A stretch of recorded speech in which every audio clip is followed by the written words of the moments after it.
News top 9ಗೆ ಸ್ವಾಗತ. ನಾನು ವಿಸ್ಮಿತಾ ಬೆಳ್ಳಿಯಪ್ಪ. ರಾಜ್ಯದಲ್ಲಿ ಲಸಿಕೆಗೆ ಬೇಡಿಕೆ ಹೆಚ್ಚಾದರೂ ಅಭಾವ ಉಂಟಾಗಿದ್ದೇಕೆ? ಫಸ್ಟ್ ಜೊತೆ ಸೆಕೆಂಡ್ ಡೋಸ್ಗೂ ಸಮಸ್ಯೆ ಆಗ್ತಿರೋದೇಕೆ?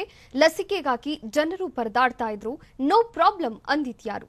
ತರಾತುರಿಯಲ್ಲಿ ಅಭಿಯಾನ ಆರಂಭಿಸಿ ಎಡವಟ್ಟು ಮಾಡಿದ್ರಾ? ಇದೆಲ್ಲವನ್ನ ನೋಡೋಣ.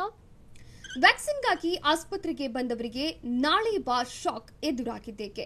ವ್ಯಾಕ್ಸಿನ್ ನೋ ಸ್ಟಾಕ್ ಬೋರ್ಡ್ ನೋಡಿದವರು ಆಕ್ರೋಶ ವ್ಯಕ್ತಪಡಿಸಿದ್ದೇಕೆ? ರಾಜ್ಯದಲ್ಲಿ ಲಸಿಕೆಗೆ ಪ್ರಾಬ್ಲಮ್ ಇಲ್ಲ ಅಂತ ಹೇಳಿದ್ಯಾರು? ನೋಡೋಣ ವ್ಯಾಕ್ಸಿನ್ ಹಾಹಾಕಾರ ಲಾಕ್ ನ್ಯೂಸ್ ಟಾಪ್ 9ನಲ್ಲಿ.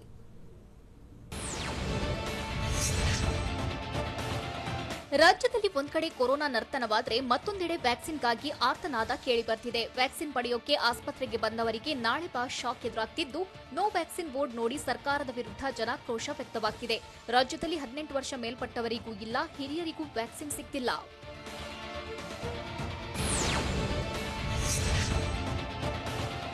ರಾಜಧಾನಿ ಬೆಂಗಳೂರಲ್ಲೇ ಕೊರೋನಾ ಸಂಜೀವಿನಿಗೆ ಪರದಾಡುವಂತಾಗಿದೆ. ಕೊರೋನಾ ಅಬ್ಬರಿಸುತ್ತಿದ್ದಂತೆಯೇ ಬೆಂಗಳೂರಿಗರು ವ್ಯಾಕ್ಸಿನ್ಗೆ ಮುಗಿಬಿದ್ದಿದ್ದು, ವ್ಯಾಕ್ಸಿನ್ ಹಾಕಿಸಿಕೊಳ್ಳಲು ಬಂದವರಿಗೆ ಸರ್ಕಾರ ಶಾಕ್ ಕೊಟ್ಟಿದೆ. ಆಸ್ಪತ್ರೆಗಳಲ್ಲಿ ವ್ಯಾಕ್ಸಿನ್ ನೋ ಸ್ಟಾಕ್ ಬೋರ್ಡ್ ನೋಡಿ ಜನರು ಕಂಗೆಟ್ಟಿದ್ದು, ಕ್ಯೂ ನಿಂತರೂ ಲಸಿಕೆ ಸಿಗದೇ ಇರೋದಕ್ಕೆ ಸರ್ಕಾರದ ವಿರುದ್ಧ ಕಿಡಿಕಾರಿದ್ದಾರೆ. ಬೆಂಗಳೂರಿನ ಕೆಸಿ ಜನರಲ್ ಬೌರಿಂಗ್ ಆಸ್ಪತ್ರೆ, ಯಶವಂತಪುರ, ಹೆಬ್ಬಾಳ, ಜಯನಗರ, ಯಲಹಂಕ, ನೆಲಮಂಗಲ, ದೇವನಹಳ್ಳಿಯಲ್ಲಿ ಸರ್ಕಾರದ ವಿರುದ್ಧ ಜನರು ಕೆಂಡ ಕಾರಿದ್ದಾರೆ.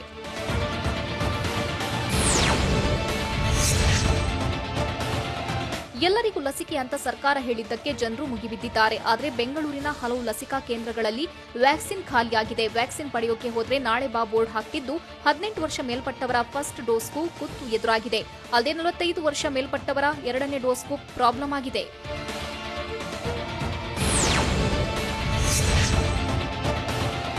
ಬೆಂಗಳೂರಿನಲ್ಲಿ ಕೊರೋನಾ ಲಸಿಕೆ ಖಾಲಿಯಾಗಿದ್ದು, ಬೌರಿಂಗ್ ಆಸ್ಪತ್ರೆಯಲ್ಲಿ ಕೊರೋನಾ ಲಸಿಕೆ ಸಿಗದೆ ಜನರು ಆಕ್ರೋಶ ವ್ಯಕ್ತಪಡಿಸಿದ್ದಾರೆ. ಬೌರಿಂಗ್ ಆಸ್ಪತ್ರೆ ಸಿಬ್ಬಂದಿ ಜೊತೆ ಸಾರ್ವಜನಿಕರು ವಾಗ್ವಾದ ನಡೆಸಿದ್ದಾರೆ. ಈಗಾಗಲೇ ರಾಜ್ಯದಲ್ಲಿ ಕೋವ್ಯಾಕ್ಸಿನ್ ಲಸಿಕೆ ಖಾಲಿಯಾಗಿದ್ದು, ಕೋವಿಶೀಲ್ಡ್ ಲಸಿಕೆಯೂ ಖಾಲಿಯಾದ್ರೆ ಹೇಗೆ ಎಂಬ ಆತಂಕ ಕಾಡ್ತಿದೆ. ಹೀಗಾಗಿ ಕೋವ್ಯಾಕ್ಸಿನ್ ಖಾಲಿಯಾದ್ರೆ ಕೋವಿಶೀಲ್ಡ್ ಆದ್ರೂ ಕೊಡಿ ಅಂತ ಜನರು ಬೌರಿಂಗ್ ಆಸ್ಪತ್ರೆಯ ಸಿಬ್ಬಂದಿ ಜೊತೆ ವಾಗ್ವಾದ ನಡೆಸಿದ್ದಾರೆ.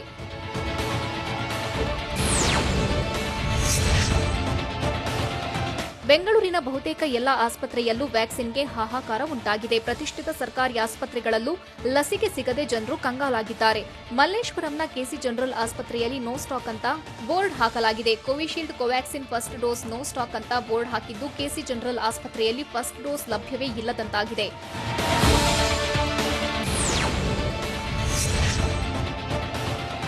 ಬೆಂಗಳೂರಿನ ಎಂಎಸ್ ಪಾಳ್ಯದಲ್ಲಿ ಲಸಿಕೆ ಖಾಲಿಯಾಗಿದ್ದು, ನೋ ಸ್ಟಾಕ್ ಬೋರ್ಡ್ ಹಾಕಲಾಗಿದೆ. ಲಸಿಕೆ ಇಲ್ಲ, ಸಹಕರಿಸಿ ಎಂದು ಸಿಬ್ಬಂದಿ ಬೋರ್ಡ್ ಹಾಕಿದ್ದಾರೆ. ಲಸಿಕೆಗಾಗಿ ಬೆಳಗ್ಗೆಯಿಂದ ಸರ್ಕಾರಿ ಆಸ್ಪತ್ರೆ ಮುಂದೆ ವೃದ್ಧರು ಕಾದು ಸುಸ್ತಾಗಿದ್ದು, ಕೋವಿನ್ ಆಪ್ನಲ್ಲಿ ರಿಜಿಸ್ಟರ್ ಮಾಡಿದ್ರೂ ವ್ಯಾಕ್ಸಿನ್ ಸಿಗ್ತಿಲ್ಲ.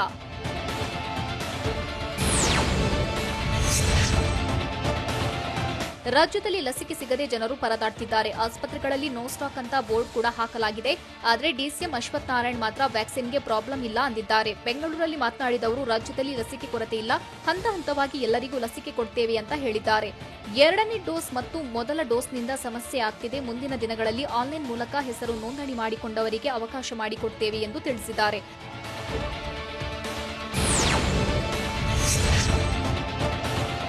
ಮುಂಜಾನೆ 4 ಗಂಟೆಯಿಂದ ಕಾದ್ರೂ ಬೆಂಗಳೂರಿನಲ್ಲಿ ಲಸಿಕೆ ಸಿಗ್ತಿಲ್ಲ. 2ನೇ ಡೋಸ್ ಲಸಿಕೆ ಪಡೆಯಲು ಯಲಹಂಕದ ಲಸಿಕಾ ಕೇಂದ್ರದ ಬಳಿ ಜನರು ಕಾದು ಕುಳಿತಿದ್ರು. ಆದರೆ ಬೆಳಗ್ಗೆ 8:30 ಸುಮಾರಿಗೆ ಬಂದ ಲಸಿಕಾ ಕೇಂದ್ರದ ಸಿಬ್ಬಂದಿ ಲಸಿಕೆ ಇಲ್ಲ ಅಂತ ಹೇಳಿದ್ದು, ಜನರು ಆಕ್ರೋಶ ವ್ಯಕ್ತಪಡಿಸಿದ್ದಾರೆ. ನಿಮ್ಮ ಬಳಿ ಕೋವ್ಯಾಕ್ಸಿನ್ ಲಸಿಕೆ ಇಲ್ಲದಿದ್ರೆ ಲಸಿಕಾ ಕೇಂದ್ರದ ಮುಂದೆ ಲಸಿಕೆ ಇಲ್ಲವೆಂದು ಚೀಟಿ ಅಂಟಿಸಿ ಎಂದು ಮಾತಿನ ಚಕಮಕಿ ನಡೆಸಿದ್ದಾರೆ.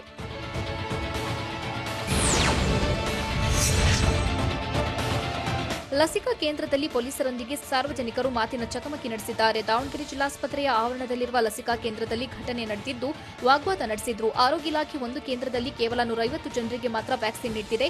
ಆದರೆ ಮೊದಲು ರಿಜಿಸ್ಟರ್ ಮಾಡಿದ ಜನರು ಹಾಗೂ ಇವತ್ತು ವ್ಯಾಕ್ಸಿನ್ ನೀಡುವುದಾಗಿ ಮೆಸೇಜ್ ಬಂದಿರುವವರು ಕೂಡ ಸಾಲುಗಟ್ಟಿ ನಿಂತಿದ್ರು. ಹೀಗಾಗಿ ನಮಗೆ ಇವತ್ತು ಮೆಸೇಜ್ ಬಂದಿದೆ, ಇವತ್ತೇ ವ್ಯಾಕ್ಸಿನ್ ನೀಡಿ ಅಂತ ಜನರು ಗಲಾಟೆ ಮಾಡಿದ್ರು. ಲಸಿಕೆ ಬಗ್ಗೆ ಸಿಎಂ ಹೇಳಿಕೆಗೂ ವಾಸ್ತವತೆಗೂ ಅಜಗಜಾಂತರ ವ್ಯತ್ಯಾಸವಿದೆಯಾ? ಇವತ್ತು ಬಿಬಿಎಂಪಿ ಬಳಿ ಎಷ್ಟು ಸಾವಿರ ಡೋಸ್ ಲಸಿಕೆ ಇದೆ? ಮುಂದಿನ ಮುಖ್ಯಮಂತ್ರಿ ನಾನೇ ಎಂದವರು ಯಾರು? ನೋಡೋಣ ವ್ಯಾಕ್ಸಿನ್ ವಾರ್ ನ್ಯೂಸ್ ಟಾಪ್ 9ನಲ್ಲಿ. ರಾಜ್ಯದಲ್ಲಿ ಒಂದೆಡೆ ಕೊರೋನಾ ತಾಂಡವ ಆಡ್ತಿದ್ರೆ ಮತ್ತೊಂದೆಡೆ ವ್ಯಾಕ್ಸಿನ್ಗೂ ಬರ ಎದುರಾಗಿದೆ. ಬೆಂಗಳೂರಲ್ಲಿ ವ್ಯಾಕ್ಸಿನ್ ಪಡೆಯಲು ಜನರು ಉತ್ಸಾಹ ತೋರ್ತಿದ್ರು, ಲಸಿಕೆಯೇ ಖಾಲಿಯಾಗಿದೆ. ವ್ಯಾಕ್ಸಿನ್ ಕೊಡ್ತೀವಿ ಅಂತ ಹೇಳಿ ಸರ್ಕಾರ ಎಡವಟ್ಟು ಮಾಡಿದ್ದು, ಲಸಿಕೆ ಪಡೆಯಲು ರಣೋತ್ಸಾಹದಲ್ಲಿ ಬಂದ ಜನರಿಗೆ ನಿರಾಸೆ ಎದುರಾಗಿದೆ. ಲಸಿಕೆಗಾಗಿ ಬಂದವರು ಸರ್ಕಾರದ ವಿರುದ್ಧ ಆಕ್ರೋಶ ವ್ಯಕ್ತಪಡಿಸುತ್ತಿದ್ದಾರೆ. ಲಸಿಕೆ ಬಗ್ಗೆ ಮುಖ್ಯಮಂತ್ರಿ ಬಿಎಸ್ ಯಡಿಯೂರಪ್ಪ ಹೇಳೋದೊಂದು, ವಾಸ್ತವ ಸ್ಥಿತಿ ಮತ್ತೊಂದು ಎನ್ನುವಂತಾಗಿದೆ. ರಾಜ್ಯದ ಮೂಲೆ ಮೂಲೆಯಲ್ಲೂ ವ್ಯಾಕ್ಸಿನ್ಗೆ ಬರ ಎದುರಾಗಿದ್ರೆ ಸಿಎಂ ಬಿಎಸ್ವೈ ಮಾತ್ರ ವ್ಯಾಕ್ಸಿನ್ ಸಮಸ್ಯೆಯೇ ಇಲ್ಲ ಅಂತಿದ್ದಾರೆ. ಹಂತ ಹಂತವಾಗಿ ರಾಜ್ಯಕ್ಕೆ ಕೊರೋನಾ ವ್ಯಾಕ್ಸಿನ್ ಬರುತ್ತೆ, ಲಸಿಕೆ ಬರ್ತಿದ್ದಂತೆ ಜನರಿಗೆ ನೀಡಲಾಗುತ್ತೆ ಎಂದು ಮುಖ್ಯಮಂತ್ರಿ ಬಿಎಸ್ ಯಡಿಯೂರಪ್ಪ ಹೇಳಿದ್ದಾರೆ.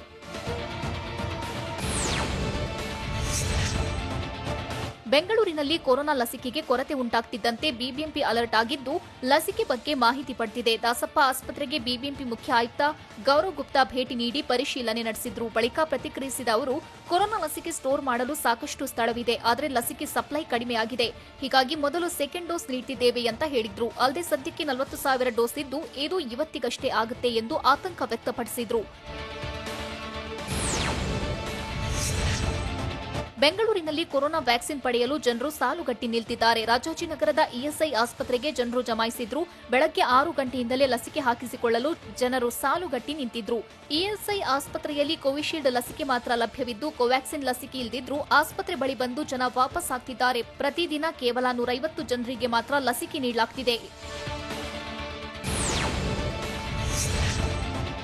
ಬೆಂಗಳೂರಿನಲ್ಲಿ ಕೊರೋನಾ ವ್ಯಾಕ್ಸಿನ್ಗೆ ಬರಗಾಲ ಎದುರಾಗಿದ್ದು, ಸಿವಿ ರಾಮನ್ ಆಸ್ಪತ್ರೆಯಲ್ಲಿ ವ್ಯಾಕ್ಸಿನ್ ನೋ ಸ್ಟಾಕ್ ಎಂದು ಸಿಬ್ಬಂದಿ ಬೋರ್ಡ್ ಹಾಕಿದ್ದಾರೆ. ಫಸ್ಟ್ ಡೋಸ್ ಪಡೆದವರಿಗೆ 2ನೇ ಡೋಸ್ ಸಿಗ್ತಿಲ್ಲ. ವ್ಯಾಕ್ಸಿನ್ ಪಡೆಯೋಕೆ ಸಾಲು ಸಾಲಾಗಿ ನೂರಾರು ಜನ ಆಗಮಿಸಿದ್ರೂ ಆಸ್ಪತ್ರೆ ಸಿಬ್ಬಂದಿ ಡೋಂಟ್ ಕೇರ್ ಎಂತಿದ್ದಾರೆ.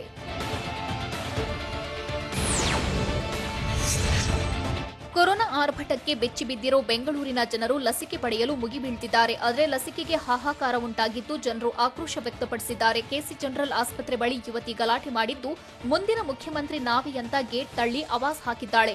ಅಲ್ಲದೆ ವ್ಯಾಕ್ಸಿನ್ ಹಾಕಲೇಬೇಕು ಅಂತ ಗೇಟ್ ತಳ್ಳಿ ಪಟ್ಟು ಹಿಡಿದಿದ್ಲು.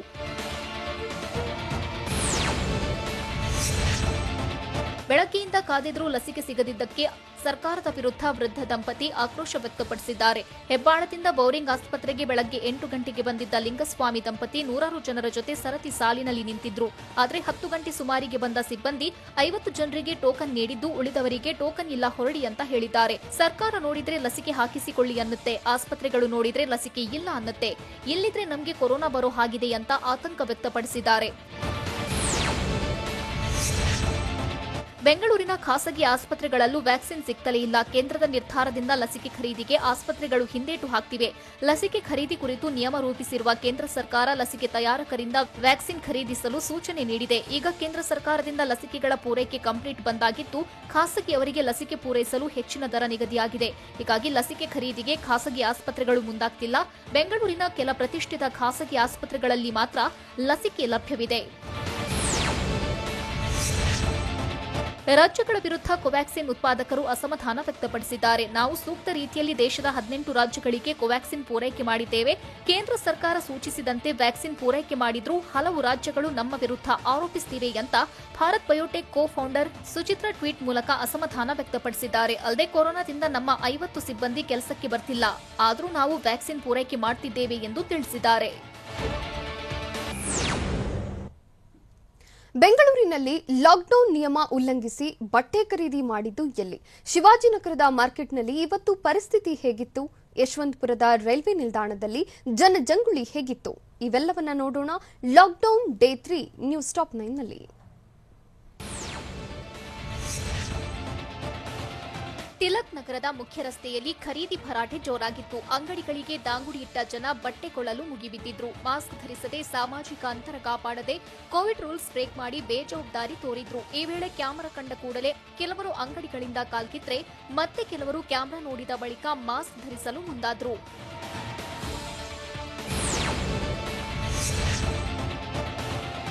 ಲಾಕ್ಡೌನ್ ಮಧ್ಯೆಯೂ ಮೆಜೆಸ್ಟಿಕ್ ಸುತ್ತಮುತ್ತ ವಾಹನ ಸಂಚಾರ ಎಂದಿನಂತೆ ಸಾಗಿದೆ. ರಸ್ತೆಗೆ ಇಳಿದಿರೋ ವಾಹನಗಳು ಸಂಚಾರದಲ್ಲಿ ತೊಡಗಿವೆ. ಬೆಳಗ್ಗೆ 6 ಗಂಟೆಯಿಂದಲೂ ನಿರಂತರವಾಗಿ ವಾಹನ ಓಡಾಟ ನಡೆಸುತ್ತಿದ್ದು, ಲಾಕ್ಡೌನ್ ನಿಯಮಗಳನ್ನು ಉಲ್ಲಂಘಿಸುತ್ತಿದ್ದಾರೆ.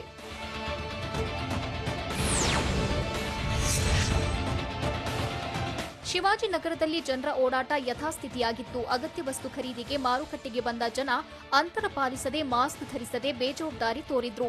ಮಾಂಸ ಖರೀದಿಯಲ್ಲೂ ಬ್ಯುಸಿಯಾಗಿದ್ರು. ಕ್ಯಾಮೆರಾ ಕಂಡಾಗಷ್ಟೇ ಮಂದಿ ಮಾಸ್ಕ್ ಧರಿಸುತ್ತಿದ್ರು. ಇನ್ನು ವ್ಯಾಪಾರಸ್ಥರು ಮಾಸ್ಕ್ ಧರಿಸದೆ ವ್ಯವಹಾರದಲ್ಲಿ ಮಗ್ನರಾಗಿದ್ರು. ಸರಿಯಾದ ಕ್ರಮದಲ್ಲಿ ಮಾಸ್ಕ್ ಧರಿಸದೆ ಕೋವಿಡ್ ರೂಲ್ಸ್ಗೆ ಗೋಲಿ ಹೊಡೆದ್ರು.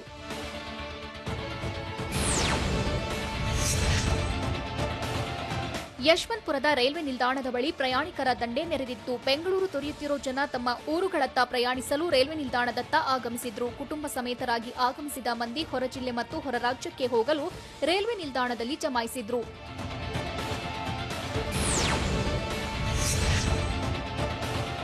ಕ್ರಾಂತಿವೀರ ಸಂಗೊಳ್ಳಿ ರಾಯಣ್ಣ ರೈಲ್ವೆ ನಿಲ್ದಾಣದಲ್ಲಿ ಜನರ ಮಹಾವಲಸೆ ಮುಂದುವರೆದಿದೆ. ಹೊಸ ಲಾಕ್ಡೌನ್ ಜಾರಿ ಬಳಿಕ ಸತತ 3ನೇ ದಿನವೂ ಬೆಂಗಳೂರು ತೊರೆದು ಜನ ತಮ್ಮ ಊರುಗಳತ್ತ ಮುಖ ಮಾಡಿದ್ದಾರೆ. ಗುಂಪಾಗಿ ನೆರೆದ ಜನ ಅಂತರ ಪಾಲಿಸದೆ ಮಾಸ್ಕ್ ಧರಿಸದೆ ನಿರ್ಲಕ್ಷ್ಯ ವಹಿಸಿದ್ರು. ಆ ಮೂಲಕ ಕೋವಿಡ್ ರೂಲ್ಸ್ ಗಾಳಿಗೆ ತೂರಿ ಬೇಜವಾಬ್ದಾರಿ ತೋರಿದ್ರು.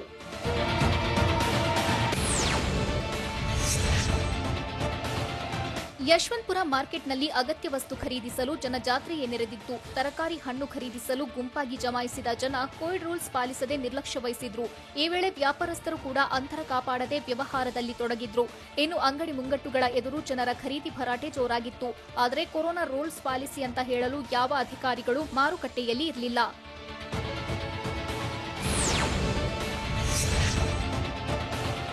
ಕೆಆರ್ ಮಾರ್ಕೆಟ್ ಕೊರೋನಾ ಮಾರುಕಟ್ಟೆಯಾಗಿ ಪರಿವರ್ತನೆಯಾಗ್ತಿದ್ಯಾ ಅನ್ನೋ ಪ್ರಶ್ನೆ ಎದ್ದಿದೆ. ತರಕಾರಿ ಹಣ್ಣು ಸೇರಿ ಅಗತ್ಯ ವಸ್ತುಗಳನ್ನು ಖರೀದಿಸಲು ಮಾರುಕಟ್ಟೆಯಲ್ಲಿ ಜನ ಜಮಾಯಿಸುತ್ತಿದ್ದು ಕೊರೋನಾ ಹರಡುವ ಭೀತಿ ಮನೆ ಮಾಡಿದೆ. ಮಾರುಕಟ್ಟೆಯಲ್ಲಿ ಜನಜಾತ್ರೆಯೇ ನೆರೆದರೂ ಬಿಬಿಎಂಪಿ ಆಫೀಸರ್ಸ್ ಕೈಕಟ್ಟಿ ಕುಳಿತಿದ್ದಾರೆ. ಆ ಮೂಲಕ ಮತ್ತೊಂದು ಕೊರೋನಾ ಮಹಾಸ್ಫೋಟಕ್ಕೆ ಪಾಲಿಕೆ ನಿರ್ಲಕ್ಷ್ಯ ಕಾರಣವಾಗುತ್ತಾ ಅನ್ನೋ ಸಂದೇಹ ಮೂಡಿದೆ.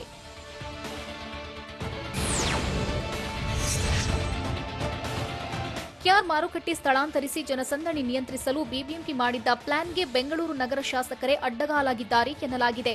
ಮಾರ್ಕೆಟ್ ಶಿಫ್ಟ್ ಮಾಡದಂತೆ ಶಾಸಕರೇ ಒತ್ತಡ ಹಾಕಿದ್ದಾರೆ ಅಂತ ಹೇಳಲಾಗಿದೆ. ಜನಜಾತ್ರೆ ನಿಯಂತ್ರಿಸಲು ಮಾರುಕಟ್ಟೆಯನ್ನ 3 ಭಾಗಗಳಾಗಿ ವಿಂಗಡಿಸಿ ಶಿಫ್ಟ್ ಮಾಡಲು ಬಿಬಿಎಂಪಿ ಯೋಜನೆ ರೂಪಿಸಿತ್ತು. ಆದರೆ ತಮ್ಮ ಕ್ಷೇತ್ರಗಳಿಗೆ ಮಾರ್ಕೆಟ್ ಸ್ಥಳಾಂತರ ಮಾಡದಂತೆ ಶಾಸಕರು ಒತ್ತಡ ಹೇರಿದ್ದಾರೆ ಎನ್ನಲಾಗಿದ್ದು, ಮಧ್ಯವರ್ತಿಗಳು ಕೂಡ ಮಾರ್ಕೆಟ್ ಶಿಫ್ಟ್ಗೆ ವಿರೋಧ ವ್ಯಕ್ತಪಡಿಸಿದ್ದಾರೆ ಅಂತ ಹೇಳಲಾಗಿದೆ. ಹೀಗಾಗಿ ಬಿಬಿಎಂಪಿಯ ಮಾರ್ಕೆಟ್ ಶಿಫ್ಟ್ ಮಾಡೋ ಪ್ಲಾನ್ ಕಸದ ಬುಟ್ಟಿ ಸೇರಿದೆ.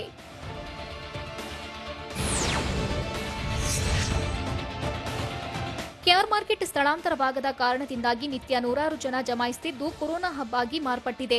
ಅಲ್ಲದೆ ಬೆಳಗ್ಗೆ ತರಕಾರಿ ಹಣ್ಣು ಮಾರಲು ಅವಕಾಶ ನೀಡಿರೋದ್ರಿಂದ ಬಿಬಿಎಂಪಿ ಮತ್ತು ಪೊಲೀಸರಿಗೆ ಕ್ರಮ ಜರುಗಿಸುವುದು ಅಸಾಧ್ಯವಾಗಿದೆ. ಇದೆಲ್ಲದರ ಪರಿಣಾಮ ಮಾರುಕಟ್ಟೆಯಲ್ಲಿ ಸಾಮಾಜಿಕ ಅಂತರ, ಮಾಸ್ಕ್ ಧರಿಸುವಿಕೆ, ಲಾಕ್ಡೌನ್ ನಿಯಮಗಳನ್ನು ಇಲ್ಲಿ ಬಹುತೇಕರು ಪಾಲಿಸಲ್ಲ. ಹೀಗೆ ಮಾರುಕಟ್ಟೆ ಶಿಫ್ಟ್ ಮಾಡೋ ಯೋಜನೆಗೆ ಜನಪ್ರತಿನಿಧಿಗಳೇ ವಿರೋಧ ವ್ಯಕ್ತಪಡಿಸಿದ್ರಿಂದ ಬಿಬಿಎಂಪಿ ಕಮಿಷನರ್ ಮೌನ ವಹಿಸಿದ್ದಾರೆ.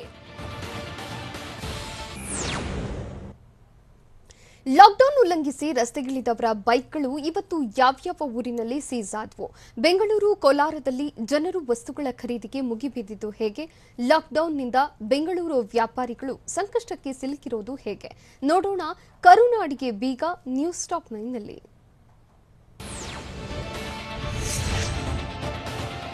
ರಾಜ್ಯದಲ್ಲಿ ಕೊರೋನಾ ನಿಯಂತ್ರಣಕ್ಕೆ ಲಾಕ್ಡೌನ್ ಮಾಡಿದ್ರೂ ಜನರಿಗೆ ಮಾತ್ರ ಬುದ್ಧಿ ಬಂದಿಲ್ಲ. ದಾವಣಗೆರೆಯ ಪಿವಿ ರಸ್ತೆ ಬಳಿ ಅನಗತ್ಯವಾಗಿ ಅಗತ್ಯ ವಸ್ತುಗಳ ಖರೀದಿ ಹೆಸರಿನಲ್ಲಿ ರೋಡಿಗಿಳಿದಿದ್ದ 10ಕ್ಕೂ ಹೆಚ್ಚು ಬೈಕ್ ಸೀಸ್ ಮಾಡಿದ್ದಾರೆ. ಬೆಳಗ್ಗೆಯಿಂದಲೇ ಪೊಲೀಸರು ಕಟ್ಟುನಿಟ್ಟಿನ ನಿಯಮ ಜಾರಿಗೆ ತಂದಿದ್ದು ಅನಗತ್ಯವಾಗಿ ಓಡಾಡೋರಿಗೆ ಬಿಸಿ ಮುಟ್ಟಿಸುತ್ತಿದ್ದಾರೆ.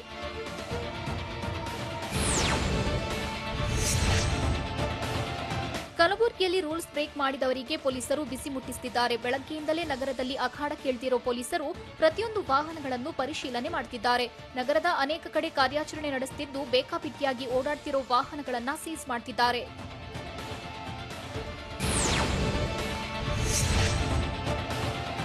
ಕೋಲಾರದಲ್ಲಿ ಕಟ್ಟುನಿಟ್ಟಿನ ನಿಯಮಗಳನ್ನು ಉಲ್ಲಂಘಿಸಿ ಬೇಕಾಬಿಟ್ಟಿಯಾಗಿ ವರ್ತಿಸಿದ್ದಾರೆ. ಕೋಲಾರದ ಮಾರುಕಟ್ಟೆ ಮತ್ತು ಬಜಾರ್ನಲ್ಲಿ ಅಗತ್ಯ ವಸ್ತುಗಳ ಖರೀದಿಗೆ ಜನರು ಮುಗಿಬಿದ್ದಿದ್ರು. ಸಾಮಾಜಿಕ ಅಂತರವೂ ಇಲ್ಲದೆ ಮಾಸ್ಕ್ ಕೂಡ ಧರಿಸದೆ ನಿರ್ಲಕ್ಷ್ಯ ತೋರಿದ್ದು ಅಗತ್ಯ ವಸ್ತುಗಳ ಖರೀದಿ ನೆಪದಲ್ಲಿ ಅಪಾಯವನ್ನ ಮೈ ಮೇಲೆ ತಂದುಕೊಳ್ತಿದ್ದಾರೆ.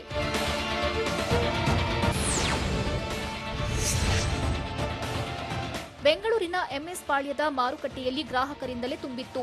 ಅಗತ್ಯ ವಸ್ತುಗಳ ಖರೀದಿಗೆ ಮುಗಿಬಿದ್ದಿದ್ದ ಜನರು ಕೊರೋನಾ ನಿಯಮಗಳನ್ನು ಉಲ್ಲಂಘಿಸಿದ್ರು. ದಿನಸಿ ಅಂಗಡಿ ಸೇರಿದಂತೆ ಎಲ್ಲಾ ಕಡೆಯೂ ಜನಸಾಗರವೇ ಸೇರಿತ್ತು. ಲಾಕ್ಡೌನ್ ಇಲ್ಲ, ಕೊರೋನಾ ಇಲ್ಲ ಎಂದು ನಿರ್ಲಕ್ಷ್ಯದಿಂದ ಜನರು ವರ್ತಿಸಿದ್ದಾರೆ.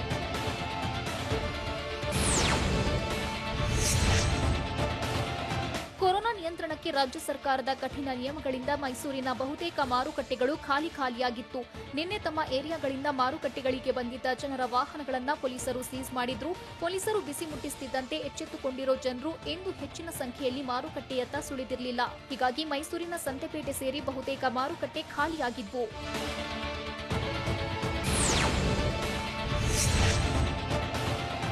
ಸದಾ ಜನಜಂಗುಳಿಯಿಂದ ತುಂಬಿರ್ತಿದ್ದ ಬೆಂಗಳೂರಿನ ಬನಶಂಕರಿ ಮಾರ್ಕೆಟ್ ಇಂದು ಖಾಲಿಯಾಗಿತ್ತು. ರಸ್ತೆ ಬದಿಯ ತರಕಾರಿ, ಹೂ, ಹಣ್ಣು, ಸೊಪ್ಪಿನ ಅಂಗಡಿ ಓಪನ್ ಇದ್ರೂ ಖರೀದಿಗೆ ಜನರೇ ಬಂದಿರಲಿಲ್ಲ. ಪ್ರತಿನಿತ್ಯ ಭಾರಿ ಸಂಖ್ಯೆಯಲ್ಲಿ ಜನರು ಬರ್ತಿದ್ರು. ಆದರೆ ಇವತ್ತು ಗ್ರಾಹಕರಿಲ್ಲದೆ ವ್ಯಾಪಾರ ಡಲ್ ಆಗಿದೆ ಎಂದು ವ್ಯಾಪಾರಿಗಳು ಅಳಲು ತೋಡ್ಕೊಂಡಿದ್ದಾರೆ.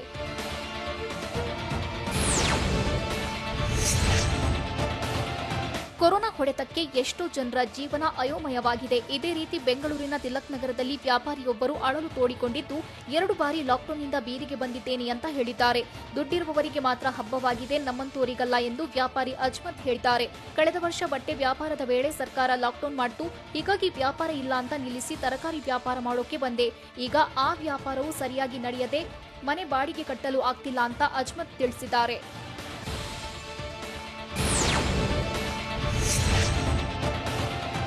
ಲಾಕ್ಡೌನ್ನಿಂದ ವ್ಯಾಪಾರಿಗಳ ಸಮಸ್ಯೆ ಹೇಳತೀರದಾಗಿದೆ. ನಾನು ಮಾರ್ಕೆಟ್ನಲ್ಲಿ ವ್ಯಾಪಾರ ಮಾಡಿದ್ರೆ ದುಡಿಮೆ ಇಲ್ಲ ಅಂದ್ರೆ ಏನೂ ಇಲ್ಲ ಅಂತ ಬೆಂಗಳೂರಿನ ಬನಶಂಕರಿ ಮಾರುಕಟ್ಟೆಯಲ್ಲಿ ಮಹಿಳೆ ಅಳಲು ತೋಡ್ಕೊಂಡಿದ್ದಾರೆ. ಸದ್ಯ ಒಮ್ಮೆ ತಂದ ವಸ್ತುಗಳು ಖಾಲಿಯಾಗೋಕೆ 3 ದಿನ ಬೇಕು. ಆದ್ರೆ ಅಂಗಡಿ ಓಪನ್ ಮಾಡಿದ್ರೆ ಜನರೇ ಬರ್ತಿಲ್ಲ. ಈಗ ದಿನಕ್ಕೆ 50 ರೂಪಾಯಿ ದುಡಿಯೋದು ಕಷ್ಟ ಆಗಿದೆ. ಸರ್ಕಾರ ನಮ್ಮಂತ ಬಡವರಿಗೆ ಏನಾದರೂ ಸಹಾಯ ಮಾಡಬೇಕು ಎಂದು ವೆಳ್ಳಿಯಮ್ಮ ಮನವಿ ಮಾಡಿದ್ದಾರೆ.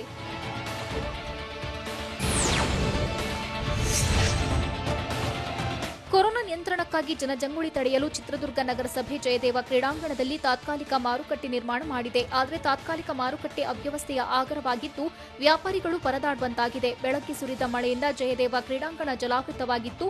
ಮಳೆ ನೀರು ಕೆಸರಿನಿಂದ ತರಕಾರಿಗೆ ಹಾನಿಯಾಗಿದ್ದು ನಗರಸಭೆ ಅಧಿಕಾರಿಗಳ ವಿರುದ್ಧ ವ್ಯಾಪಾರಿಗಳು ಹಿಡಿಶಾಪ ಹಾಕಿದ್ರು. ನಿನ್ನೆಯಿಂದ 6 ಸೋಂಕಿತರು ಮೃತಪಟ್ಟಿದ್ದು ಯಾವ ಆಸ್ಪತ್ರೆಯಲ್ಲಿ? ಬೆಡ್ ಸಿಗದೆ ಆಸ್ಪತ್ರೆಯ ಎದುರೇ ಸೋಂಕಿತ ಮೃತಪಟ್ಟಿದ್ದೇಲೆ. ಲಾಕ್ಡೌನ್ ಮಧ್ಯೆ ರೇಷನ್ ಪಡೆಯಲು ಸರತಿ ಸಾಲಲ್ಲಿ ನಿಂತವರು ಆಕ್ರೋಶ ವ್ಯಕ್ತಪಡಿಸಿದ ಹೇಗೆ ನೋಡೋಣ ಕರ್ನಾಟಕ ನ್ಯೂಸ್ ಟಾಪ್ 9ನಲ್ಲಿ.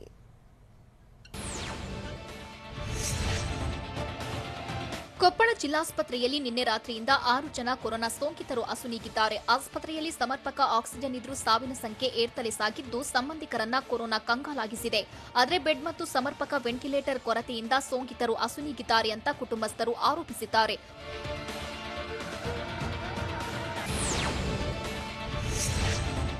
ಬಾಗಲಕೋಟೆ ಜಿಲ್ಲೆ ಮುಧೋಳ ತಾಲೂಕು ಆಸ್ಪತ್ರೆ ಎದುರೇ ಬೆಡ್ ಸಿಗದೆ ಸೋಂಕಿತನೊಬ್ಬ ಮೃತಪಟ್ಟಿದ್ದಾನೆ. ಕೊರೋನಾ ಕಾರಣದಿಂದಾಗಿ ಮೃತ ವ್ಯಕ್ತಿ ಹೋಮ್ ಐಸೋಲೇಷನ್ನಲ್ಲಿದ್ದ. ನಿನ್ನೆ ಆರೋಗ್ಯದಲ್ಲಿ ಏರುಪೇರಾಗಿದ್ದರಿಂದ ಚಿಕಿತ್ಸೆ ಪಡೆಯಲು ತಾಲೂಕು ಆಸ್ಪತ್ರೆಗೆ ಬಂದಿದ್ದ. ಆದರೆ ಬೆಡ್ ಮತ್ತು ಚಿಕಿತ್ಸೆ ಸಿಗದೆ ಸೋಂಕಿತ ನರಳಾಡಿ ಪ್ರಾಣ ಬಿಟ್ಟಿದ್ದಾನೆ. ಅದು ಆಕ್ಸಿಜನ್ ಬೆಡ್ ಸಿಗದೆ ಆಸ್ಪತ್ರೆ ಮುಂದೆಯೇ ಕೊನೆಯುಸಿರು ಎಳೆದಿದ್ದಾನೆ.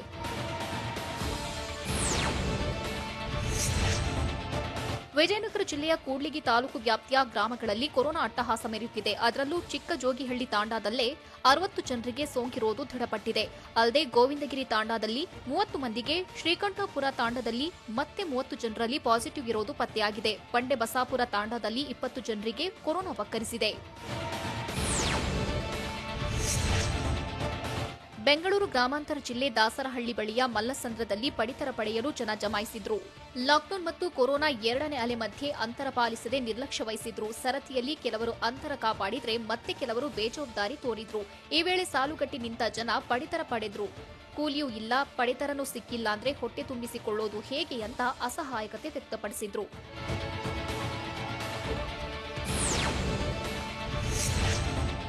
ಅಲ್ ಅಮೀನ್ ಮೆಡಿಕಲ್ ಕಾಲೇಜಿನಲ್ಲಿ ಆಕ್ಸಿಜನ್ ಕೊರತೆ ಎದುರಾಗಿದೆ ಅಂತ ವಿಜಯಪುರ ಡಿಸಿಗೆ ಆಸ್ಪತ್ರೆ ಅಧೀಕ್ಷಕ ದೂರು ಸಲ್ಲಿಸಿದ್ದಾರೆ. ನಿತ್ಯ ಆಸ್ಪತ್ರೆಗೆ 40 ಆಕ್ಸಿಜನ್ ಸಿಲಿಂಡರ್ ಅವಶ್ಯಕತೆ ಇದೆ. ಆದರೆ ನಿತ್ಯ ಎಂಆರ್ ಇಂಡಸ್ಟ್ರೀಸ್ ಕೇವಲ 10 ಸಿಲಿಂಡರ್ ನೀಡುತ್ತಿದೆ. ಹೀಗಾಗಿ ನಿಗದಿತ ಪ್ರಮಾಣದ ಆಕ್ಸಿಜನ್ ಪೂರೈಸಿ ಅಂತ ಆಸ್ಪತ್ರೆ ಅಧೀಕ್ಷಕ ಡಾಕ್ಟರ್ ಎಸ್ಎಂ ರಾಶಿನಕರ್ ಜಿಲ್ಲಾಧಿಕಾರಿಗೆ ದೂರು ನೀಡಿದ್ದಾರೆ. ಅಗತ್ಯ ಕ್ರಮಕ್ಕೆ ಆಗ್ರಹಿಸಿದ್ದಾರೆ.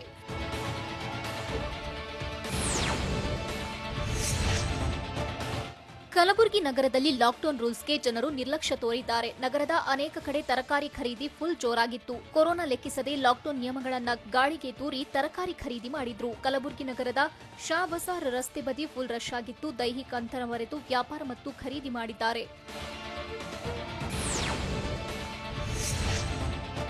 ಬಳ್ಳಾರಿಯಲ್ಲಿ ಲಾಕ್ಡೌನ್ನ 3ನೇ ದಿನವೂ ಜನರು ಡೋಂಟ್ ಕೇರ್ ಎಂದಿದ್ದಾರೆ. ದಿನದಿಂದ ದಿನಕ್ಕೆ ಕೊರೋನಾ ಆರ್ಭಟ ಹೆಚ್ಚಾದರೂ ಬುದ್ಧಿ ಕಲಿಯದ ಜನರು ಅಗತ್ಯ ವಸ್ತುಗಳ ಖರೀದಿಗೆ ಮುಗಿಬಿದ್ದಿದ್ರು.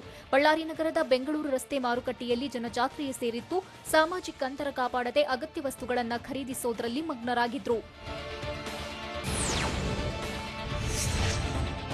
ಮೈಸೂರಿನಲ್ಲಿ ಅನಗತ್ಯವಾಗಿ ಮಾರುಕಟ್ಟೆಗೆ ಬಂದಿದ್ದ ವ್ಯಕ್ತಿಗೆ ಪೊಲೀಸರು ತರಾಟೆಗೆ ತೆಗೆದುಕೊಂಡಿದ್ದಾರೆ. ಸಂತೆಪೇಟೆಯಲ್ಲಿ ಘಟನೆ ನಡೆದಿದ್ದು ಎಎಸ್ಐ ಗರಂ ಆಗಿದ್ರು. 3 ಕೆಜಿ ಮೆಣಸಿನಕಾಯಿ ಖರೀದಿಸಲು ಗಾಂಧಿನಗರದಿಂದ 6 ಕಿಲೋಮೀಟರ್ ಬಂದಿದ್ದು, ನಿಮ್ಮ ಬಡಾವಣೆಯಲ್ಲಿ ಮೆಣಸಿನಕಾಯಿ ಸಿಗುವುದಿಲ್ವಾ, ನಿಮ್ಗೆ ಇನ್ಯಾವ ರೀತಿ ಹೇಳಬೇಕು ಅಂತ ಎಎಸ್ಐ ತರಾಟೆಗೆ ತೆಗೆದುಕೊಂಡ್ರು. ಕೊನೆಗೆ ಕ್ಷಮೆ ಯಾಚಿಸಿ ಬೈಕ್ ಸವಾರ ವಾಪಸ್ ಆಗಿದ್ದಾನೆ.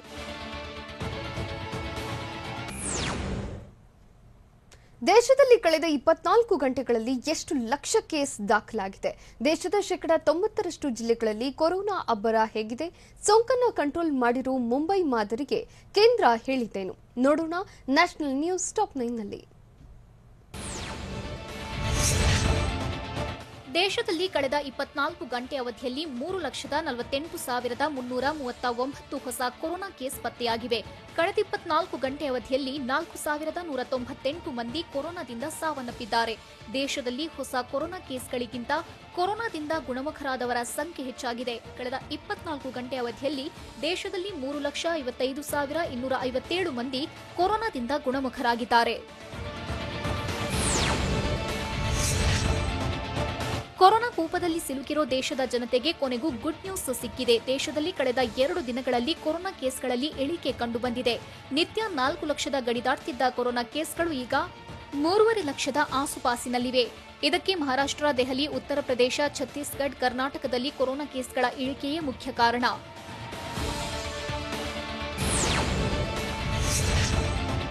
ಮಹಾರಾಷ್ಟ್ರದಲ್ಲಿ 40,956 ಹೊಸ ಕೊರೋನಾ ಕೇಸ್ ಪತ್ತೆಯಾಗಿವೆ. ಮುಂಬೈ ಮಹಾನಗರದಲ್ಲಿ 1,717 ಹೊಸ ಕೊರೋನಾ ಕೇಸ್ ಪತ್ತೆಯಾಗಿವೆ.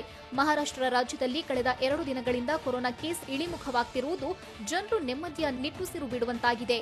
ಮಹಾರಾಷ್ಟ್ರ ಕೊರೋನಾ ವೈರಸ್ ವಿರುದ್ಧ ಗೆಲುವು ಸಾಧಿಸಿದ್ರೆ ದೇಶವೇ ಅರ್ಧ ಕೊರೋನಾ ವಿರುದ್ಧದ ಯುದ್ಧ ಗೆದ್ದಂತೆ.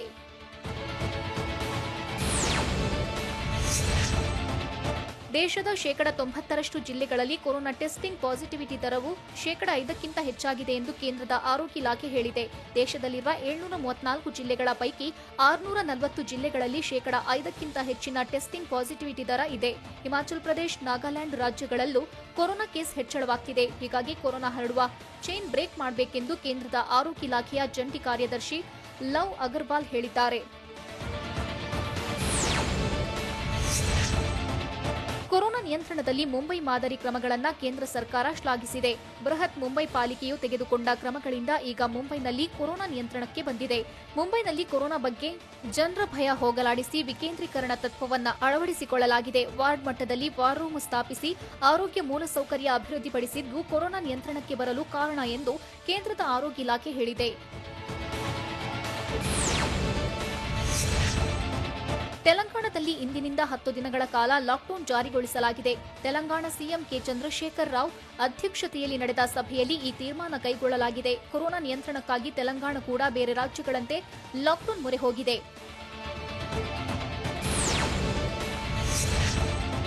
ದೇಶದಲ್ಲಿ ಈಗ ಕೊರೋನಾ ಲಸಿಕೆಗೆ ತೀವ್ರ ಕೊರತೆ ಎದುರಾಗಿದೆ. ಹೀಗಾಗಿ ಉತ್ತರ ಪ್ರದೇಶ, ಮಹಾರಾಷ್ಟ್ರ, ಉತ್ತರಾಖಂಡ್, ಕರ್ನಾಟಕ ಸೇರಿದಂತೆ 6-7 ರಾಜ್ಯಗಳು ಲಸಿಕೆಯ ಪೂರೈಕೆಗೆ ಜಾಗತಿಕ ಟೆಂಡರ್ ಕರೆಯುತ್ತಿವೆ. ಏಪ್ರಿಲ್ ತಿಂಗಳವರೆಗೂ ವಿದೇಶಕ್ಕೆ ರಫ್ತು ಮಾಡಿದ ಭಾರತವೇ ಈಗ ಲಸಿಕೆಯನ್ನ ಆಮದು ಮಾಡಿಕೊಳ್ಳಬೇಕಾದ ಅನಿವಾರ್ಯ ಸ್ಥಿತಿ ಎದುರಾಗಿದೆ.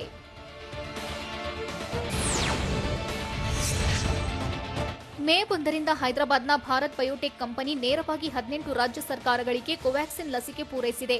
ಕರ್ನಾಟಕ, ದೆಹಲಿ, ಆಂಧ್ರಪ್ರದೇಶ, ಬಿಹಾರ, ಗುಜರಾತ್, ಉತ್ತರ ಪ್ರದೇಶ ಸೇರಿದಂತೆ 18 ರಾಜ್ಯಗಳಿಗೆ ಕೋವ್ಯಾಕ್ಸಿನ್ ಲಸಿಕೆ ಪೂರೈಸಿರುವುದಾಗಿ ಭಾರತ್ ಬಯೋಟೆಕ್ ಟ್ವೀಟ್ ಮಾಡಿದೆ. ಲಸಿಕೆಯ ಪೂರೈಕೆಯನ್ನ ಮುಂದುವರಿಸುವುದಾಗಿ ಭಾರತ್ ಬಯೋಟೆಕ್ ಹೇಳಿದೆ.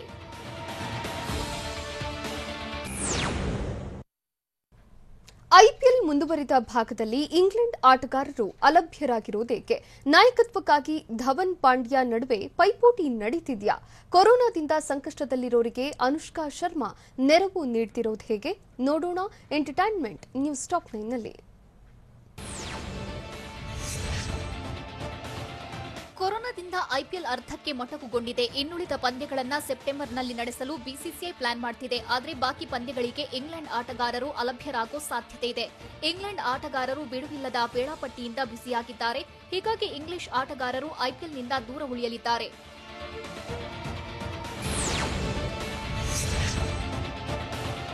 ಟೀಂ ಇಂಡಿಯಾದ ಪ್ರತಿಯೊಬ್ಬ ಆಟಗಾರರು ಲಸಿಕೆ ಪಡೆಯುತ್ತಿದ್ದಾರೆ. ಸೋಮವಾರ ವಿರಾಟ್ ಕೊಹ್ಲಿ ಲಸಿಕೆ ಪಡೆದುಕೊಂಡಿದ್ರು. ಇದೀಗ ಇಶಾಂತ್ ಶರ್ಮಾ, ಉಮೇಶ್ ಯಾದವ್, ಅಜಿಂಕ್ಯ ರಹಾನೆ ಹಾಗೂ ಶಿಖರ್ ಧವನ್ ಕೂಡ ಮೊದಲ ಡೋಸ್ ಲಸಿಕೆ ಹಾಕಿಸಿಕೊಂಡಿದ್ದಾರೆ. ಇದರೊಂದಿಗೆ ಲಸಿಕೆ ಕುರಿತು ಭಯವನ್ನ ದೂರ ಮಾಡಿದ್ದಾರೆ.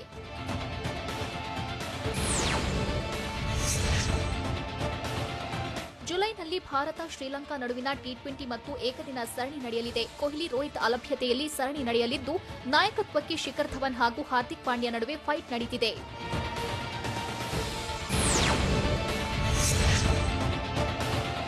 ಮಾಲ್ಡೀವ್ಸ್ನಲ್ಲಿ ಕ್ವಾರಂಟೈನ್ ಆಗಿರೋ ನ್ಯೂಜಿಲೆಂಡ್ ಆಟಗಾರರು ಈ ವಾರದಲ್ಲಿ ಇಂಗ್ಲೆಂಡ್ಗೆ ತೆರಳಲಿದ್ದಾರೆ. ಐಪಿಎಲ್ನಲ್ಲಿ ಭಾಗಿಯಾಗಿದ್ದ 8ಕ್ಕೂ ಹೆಚ್ಚು ಆಟಗಾರರು ವಿಶ್ವ ಟೆಸ್ಟ್ ಚಾಂಪಿಯನ್ಶಿಪ್ನಲ್ಲಿ ಭಾಗಿಯಾಗುವ ದೃಷ್ಟಿಯಿಂದ ಮಾಲ್ಡೀವ್ಸ್ನಲ್ಲಿ ಕ್ವಾರಂಟೈನ್ ಆಗಿದ್ರು.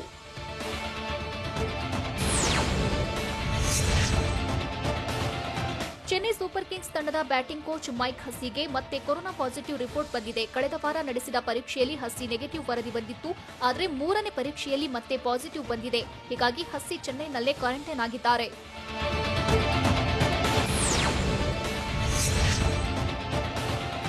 ಬಾಲಿವುಡ್ ನಟಿ ಅನುಷ್ಕಾ ಶರ್ಮಾ ಸದ್ಯ ಸಂಕಷ್ಟದಲ್ಲಿರೋರ ಸಹಾಯಕ್ಕೆ ಫಂಡ್ ರೈಸ್ ಮಾಡಿದ್ದಾರೆ. ಅನುಷ್ಕಾ 5 ಕೋಟಿ ರೂಪಾಯಿ ಹಣ ಸಂಗ್ರಹಿಸಿ ಕೋವಿಡ್ ಫಂಡಿಗೆ ನೀಡಿದ್ದಾರೆ. ಅನುಷ್ಕಾ ತಮ್ಮ ಕ್ಯಾಂಪೇನ್ಗೆ ಸ್ಪಂದಿಸಿದ ಎಲ್ಲರಿಗೂ ಧನ್ಯವಾದ ಹೇಳಿ ಸಾಮಾಜಿಕ ಜಾಲತಾಣದಲ್ಲಿ ಪೋಸ್ಟ್ ಮಾಡಿದ್ದಾರೆ.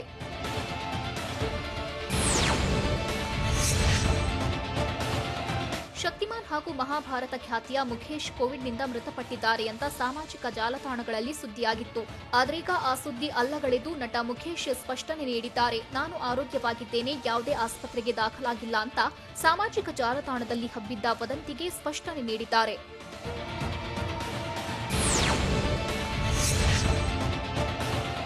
ಸ್ಯಾಂಡಲ್ವುಡ್ ನಟಿ ಅಮೂಲ್ಯ ಹಾಗೂ ಜಗದೀಶ್ಗೆ ಇಂದು ವಿವಾಹ ವಾರ್ಷಿಕೋತ್ಸವದ ಸಂಭ್ರಮ. ಹೀಗಾಗಿ ಅಮೂಲ್ಯ ಸಹೋದರ ದೀಪಕ್ ಸಹೋದರಿಗೆ ಶುಭ ಕೋರಿ ಸಾಮಾಜಿಕ ಜಾಲತಾಣದಲ್ಲಿ ಸುದ್ದಿ ಹಂಚಿಕೊಂಡಿದ್ದಾರೆ.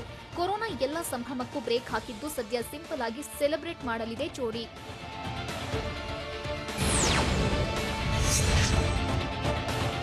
ಕೊರೋನಾ ಸಂಕಷ್ಟಕ್ಕೆ ಸ್ಯಾಂಡಲ್ವುಡ್ ಮಂದಿಗೆ ಸಂಕಷ್ಟದ ದಿನಗಳು ಎದುರಾಗಿವೆ. ಹೀಗಾಗಿ ಕೆಲವು ಅನಿವಾರ್ಯತೆ ಮತ್ತು ಅಗತ್ಯತೆ ಇರುವಂತಹ ಗಾಂಧಿನಗರದ ಮಂದಿಗೆ ಕರ್ನಾಟಕ ಚಿತ್ರೋದ್ಯಮದಿಂದ ನಟ ನಿರ್ದೇಶಕರ ತಂಡ ಸಹಾಯ ಮಾಡ್ತಿವೆ. ಇದಾಗಿತ್ತು ಈ ಹೊತ್ತಿನ ಸುದ್ದಿ. ನಿರಂತರ ಸುದ್ದಿಗಾಗಿ ನೋಡ್ತಾ ಇರಿ TV9.